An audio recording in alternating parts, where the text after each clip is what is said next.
After the insane redemption arc of Devil May Cry 3, DMC was back at the time, baby. Everybody was loving Devil May Cry all over again, especially Capcom after all the cash it made them. Following a special edition in the 2007 anime, we got the most complete game in the franchise, Devil May Cry 4. Most of the discussion surrounding Devil May Cry 4 nowadays is focused on its somewhat troubled development, and how it had an impact on the game's overall quality. The most flawless Devil May Cry game in the entire franchise! DMC4 is flawed, to put it politely. But alright, DMC4 is riddled with a crap ton of mistakes because of the rushed nature, but it's still a celebrated entry in the franchise, I highly wanted that. So today on its anniversary, I'll be looking at 5 things it did right and 5 things it did wrong, taking the special edition into an account. Without further ado, let's get this party started. Starting off with the 5 things it did right. And oh lord, did they get these visuals down to perfection. Devil May Cry 4 is a beautiful ass looking game 16 years later, and these empty framework visuals are still crispy clean. Because DMC4 went for an in-your-face anime style with a pinch of realistic character models, instead of the grimy brown visuals that most games of that generation went for, giving us a game that is visual eye candy. You got the town of Fortuna itself that looks like a Roman Catholic city filled to the brim with life. As much life as a city taken over by demons can have. There's the meticulously built Fortuna Castle giving off some spectacular DMC1 vibes. A lot of the hallways, dungeons, odd rooms feel like a one-to-one creation of that game's Melee Castle at times. It's almost like I'm playing an HD remake of the first title in the series, even though DMC1 gets more points for the horror factor.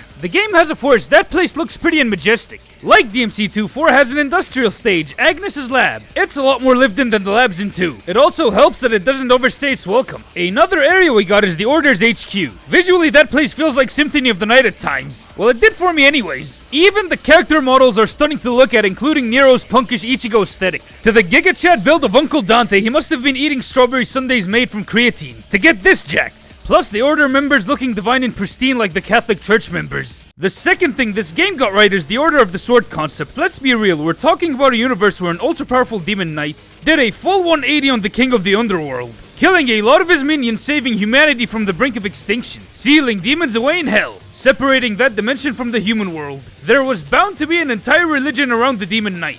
Because of what he did, there were gonna be a particular group of humans worshipping him as if he were a god, despite him not wanting to be worshipped as such. After all, a guy like Sparta was fighting for human freedom, and Dante, while not being a religious man himself, is kinda weirded out that his old man, a demon, is being worshipped like a god. Same goes for Virgil. What this title was trying to do is to show how a faith revolving around Sparta can be used to manipulate the masses into committing rituals that do more to summon demons than prevent them, while getting the public to unintentionally fund some questionable science experiments, making them believe a manufactured prophecy to gain more control over the masses. Unfortunately, the game didn't receive enough time to explore the cult. The third thing they got right are the 5 playable characters. This is more of a special edition thing, but I'll be honest, it gives this title more replay value than it needs. You got Nero, a great character to get newcomers into Devil May Cry combat. The kid has all the essential DMC staples of the sword and the revolver for juggling enemies, pulling off short shots, grounded and aerial combos, a Devilbringer arm to slam, grapple, and pummel all of them creepy crawlies that get in your way, bosses included. He's simple enough to pick up and get the hang of for new players. He's pretty complex for advanced combo mad DMC players too. Speaking of mad combos, we can't forget about the wacky woohoo pizza man, who comes in with 3 devil and firearms that are all on the fly switchable. All 6 weapons with a firearm that has other cannons attached to it. The Devil May Cry 3 styles make one hell of a miraculous return. Now they're on the fly switchable by a single push of the D-pad, allowing you to be as ballistically creative as you like. Just be warned, compared to Nero, his gameplay is like going from driving an automatic car to piloting a fighter jet. Then you get the storm that is approaching Virgil, for those who want to tank the entire game, because of how fast and OP he is. If you missed the Devil May Cry 2 strat of shooting everything in plain sight, while playing with a few gunslinger tricks, ladies, the gal you want to play around with. Want a more OP and automated version of Dante's moveset? Trish provides it in spades. All these characters have a whole unique moveset around them, for you to experiment and play around with, for some real fun to be had. Fourth thing they got right are most of the boss battles. I gotta say, a lot of these demons are a blast to square up against. From the metal ass looking Burial, who keeps swiping at you with flame, having you on your toes at all times, to the Toad throwing some ice your way like his Cerberus or something, providing fun dodge opportunities. Then there's the Echidna that a lot of Dante players would have some fun with them guard flank strats. Wait, Dante players can use Burial for guard flank practice too. A highlight of the lineup is Grate, this game's Nero Angelo / Virgil boss fight. A mano-a-mano encounter that tests everything that you know up until this point. I almost forgot to mention that one of the bosses is Dante himself, and oh lord, it's like getting into a fight with yourself. After all, you're going up against the moveset that you've been using in the last 3 games. The wacky woohoo pizza man is literally throwing everything at you. Just be careful when the infamous Royal Guard phrase is uttered, then you better run or you'll get your ass whooped. The 5th thing DMC4 did without knowing are the hidden mechanics. Other than the playable character options provided in this title, Devil May Cry 4 has a crap ton of juicy hidden mechanics that'll keep you up way past 3 AM trying to figure out how they work. We got inertia. What this means is that after each move, Dante and Nero will drift forwards, backwards, or to the side. Depends on the attack. If you know how to use it right, you can manipulate Nero's movement in the air as much as you want, giving you full mobility to do cool shit like what you're seeing on screen now. When it comes to Dante, there's the infamous guard flying that relies on the concept of inertia. What you're doing is pretty much jump canceling an attack, trickstering away, buying some airtime with the air guard, going back in and repeat. You can use Full House and Skystar to yeet yourself away from the enemy, switching directions, even making the static rainstorm a pretty mobile trick, allowing Dante to move in any desired direction. Not only looking cool as fuck, it adds more movement options. If you're good enough, you can be hopping on scarecrows, fighting burial without touching the ground, styling on DMC4 with all your heart's content. Then we get to the reversals. The whole shtick is that a forward-moving stinger can be redirected in its opposite direction. Same thing goes for the launchers and aerials. Getting redirected, opening up cooler-looking dodges, dashing around the battlefield faster, while opening up brand new setups for buffers. Once you master all these tricks next to jump cancels, buffers, and switch cancels, then my guy, you'll be pulling off the sickest looking tricks ever seen in a video game. In my book, these mechanics should have stayed in DMC5. People put it back through modding the PC version of the game. It makes it look 10 times more fun to play. Trust me, learning how to use this tech is 100% worth it. Once mastered, it would turn DMC4 from an 8 out of 10 game to a 1000 out of 10 title. Now that we got the aspects that made DMC4 everyone's GOAT, now we get to the 5 things it did wrong. The first thing this title got wrong is the god-awful platforming. May I ask, who in the ass thought this was a good idea? You're literally trying to grab onto these blue ball thingies that vanish too damn quickly. Or if you grab them too late, it'll damage your ass, yeeting you back to the dungeon below. Thankfully, it's only in Mission 3, but it's still a pain in the booty pipe.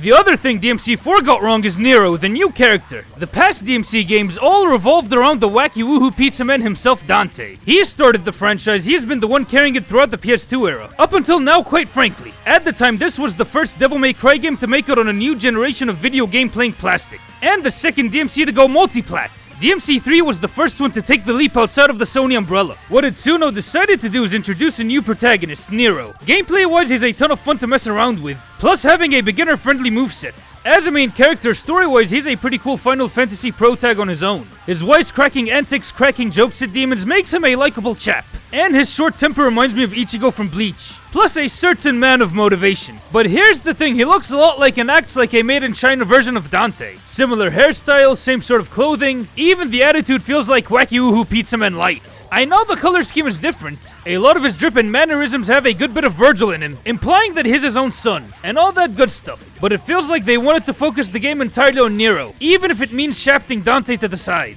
The wacky woohoo pizza man's role is minimal in DMC4, but whenever he's on screen, he steals the show every damn time, because of that unmatched charismatic comedic timing, making Nero literal dead weight. Some of the character drama falls apart because of DMC4's rushed plot. By the end of the game, he feels like Devil May Cry's version of Robin, nothing more than Dante's sidekick. Third thing they got wrong is that rushed plot. The storyline in DMC4 is extremely undercooked and overstuffed. It has some good concepts like the Order of the Sword Cult, forming a whole-ass religion around Sparta to control the masses of Fortuna, allowing more demons into the human world, manufacturing a prophecy allowing the Pope to get the power of Sparta. But the concept isn't explored enough as it should have been. The faith in how it affects the plot isn't felt as much as I wanted it to be. Not to mention DMC4's big bad is a crusty old man, not a hulking demon or an equally powerful combatant. that can give Dante and Nero a run for their money, making the stakes feel pretty damn low. Nero, as a new lead, isn't given enough time to grow into his own. I really don't care about his relationship to Kyrie and Grate. He has a couple of good jokes here and there. It's pretty cool when he gets angry. But come on, man, I just want to get to Dante. He's way cooler. He so happens to be the best part of this plot. Even then, all what you see is the wacky woohoo pizza man. No character progression for Dante like in 1 and 3. The fourth thing DMC4 shot the bed with is a great deal of the enemy design. The lesser demons you fight off in 4 are split off into 2 parts, or 3. The combo fodder, scarecrows humanoid sized, along with the large ones, that exist solely to style on. They can fight back most of the time, especially the big boy types. These guys are a blast to square off against, getting you to practice your own toolkit with each character you play as. Then we have tough guys including Angelos alongside Frosts, Lesser Faust included.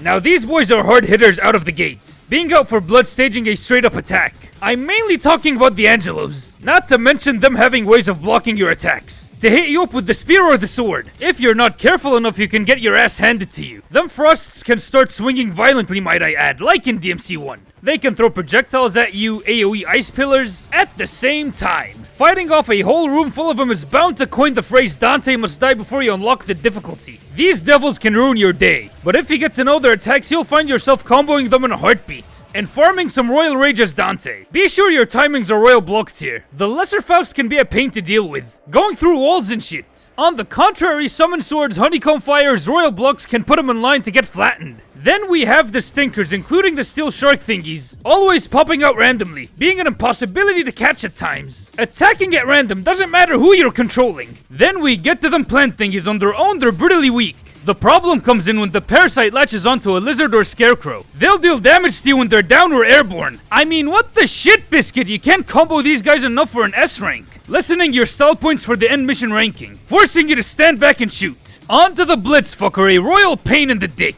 Teleporting a lot of the time, not allowing you to get a hit on him. If you do, that HP of yours will melt. Oh boy, them lasers can catch you off guard, wrecking your shit, doesn't matter who you're playing as. The overall strategy is to stand back, shoot him up in electricity mode, and then beat on him. Once he turns red, be sure to watch out for that suicide attack. When playing as Nero, I end up spamming Devilbringer to get rid of his lightning zapping ass in the shortest time possible, alongside distortion spams as Dante or Virgil, to rid myself of the electrical shit stain in the quickest way that can be mustered up. I know if I master all the tech this game has to offer, then the Blitz is gonna be a piss easy devil to fight. I might even be farming stall points, but as it stands, I can't stand this fucker. Enter the flying swords. Let's be real, who the hell thought this was a good idea? They keep stingering Dante or Nero. When you slash them up, they fly like 10 feet away from your general direction. When striking out of nowhere, for real, I haven't seen any of these guys in a single combo mat like ever. So yeah, DMC4 does have some good enemy types, but it does have a few demons that make the game hard to go back to. The fifth thing that DMC4 got wrong is the mission structure and level design. Now this is what makes Devil May Cry 4 a difficult game to go back to, and it's the missions. As I mentioned earlier, the game has beautiful looking aesthetics and environments, but underneath the impressive paint job lies a rusty ass body. The first 3 missions are fine enough, but come into Agnes's lab in mission 6, then the cracks start popping out, with annoying enemies, bullshit dice games that exist to piss you off, slowing the game down. Disappearing platforms that send you over to the pit of Anal Town each time you fall, surrounded by mini Fausts that exist to throw you off and drag you into the pit. Puzzles, lasers to elevator rides, time-stopping blade platforming that will send Nero flying back down when time moves normally again. Trust me, it gets worse once you start playing as Dante. Not only are the missions the Nero ones in reverse order, they're filled to the brim with horse shit.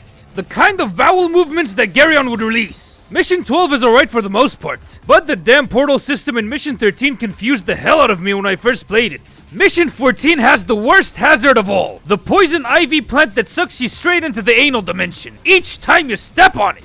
I mean, imagine guard flying inside one of these things. It's more than enough to get you to hurl your controller at the TV screen, or smash that expensive ass gaming PC to shreds. Mission 16's poison gas can eat a dick. Mission 17 is a fine enough straightforward mission, but Mission 18, oh boy, the ultimate shit show. The entire thing is the savior boss. What you're trying to do is to run away from him, hit him with lasers and cannons, to break the gems on the statue to activate the boss fight, to distortion him to death. The mission and boss fight is like a bad ripoff of a God of War boss. Feels like the devs wanted to put in the Colossus of Rhodes from the second game in DMC4 at the last minute. The problem is you can't damage the boss straight away, so you're on a wild goose chase looking for a cannon or laser to break the gems. Instead of the spectacle that God of War 2 managed to provide, the Savior is nothing more than a chore. Worst part is that it's the only original Dante mission in the game. It's sad that the greatest video game protag and character and moveset gets half-assed missions that are the first couple of missions but reversed. They have done this man completely dirty. Oh boy, Nero's Mission 19, the entire thing is the goddamn dice game. That's a test of patience. I know you can wait for the number you want once it's at the top, but it goes by faster than Virgil disappearing into the night, driving me crazier every damn time. So yeah, fuck the dice game. DMC4's missions can be samey and legit annoying to go through. The special edition with Virgil, Lady, and Trish can attest to that.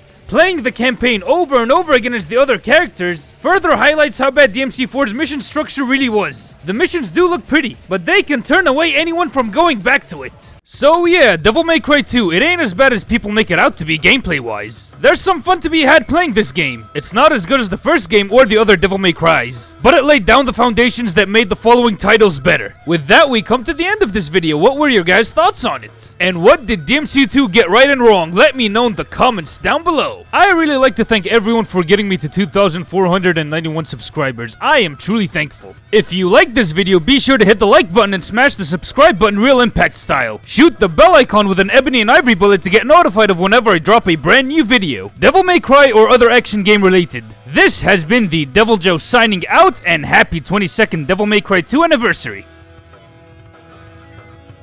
Second Devil May Cry 2 anniversary.